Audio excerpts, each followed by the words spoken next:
अस्सलाम वालेकुम। आप देख रहे हैं सेंट्रल एशिया न्यूज। मैं हूं आपकी अपनी होस्ट रिफा शौकत राय। आज की ताज़ा तरीन न्यूज के साथ साहिवाल में स्टूडेंट कौंसिल इलेक्शन 2025 की तकरीब हल्फ बर्दारी।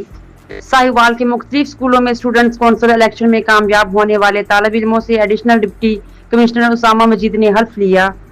मोरका 16 मई 2025 को आर्ट्स कौंसिल साहिवाल में गवर्नमेंट एलिमेंट्री स्कूल साहिवाल के तालिब इल्मों समेत जिला भर के दर्जनों कामयाब तलबा व तालबात से additional deputy commissioner Sahiwal Usama Majid ने हल्फ लिया। इस मौका पर chief executive officer education Tanveer Ahmed Ghazali, DEO secondary Ahmed Nadeem, DEO elementary doctor Ehsanul Haq Awan, deputy DEO Usman Hameed और head master chief organiser Faizan Khalid Jogar और दीगर मेहमान गिरामी भी मौजूद थे। एडिशनल डिप्टी कमिश्नर ने बच्चों को मुबारकबाद दी और ग्रुप फोटो भी बनवाया। आखिर में chief executive officer Tanvir Ahmed Ghazali ने तमाम मेहमान ग्रामी का शुक्रिया अदा किया।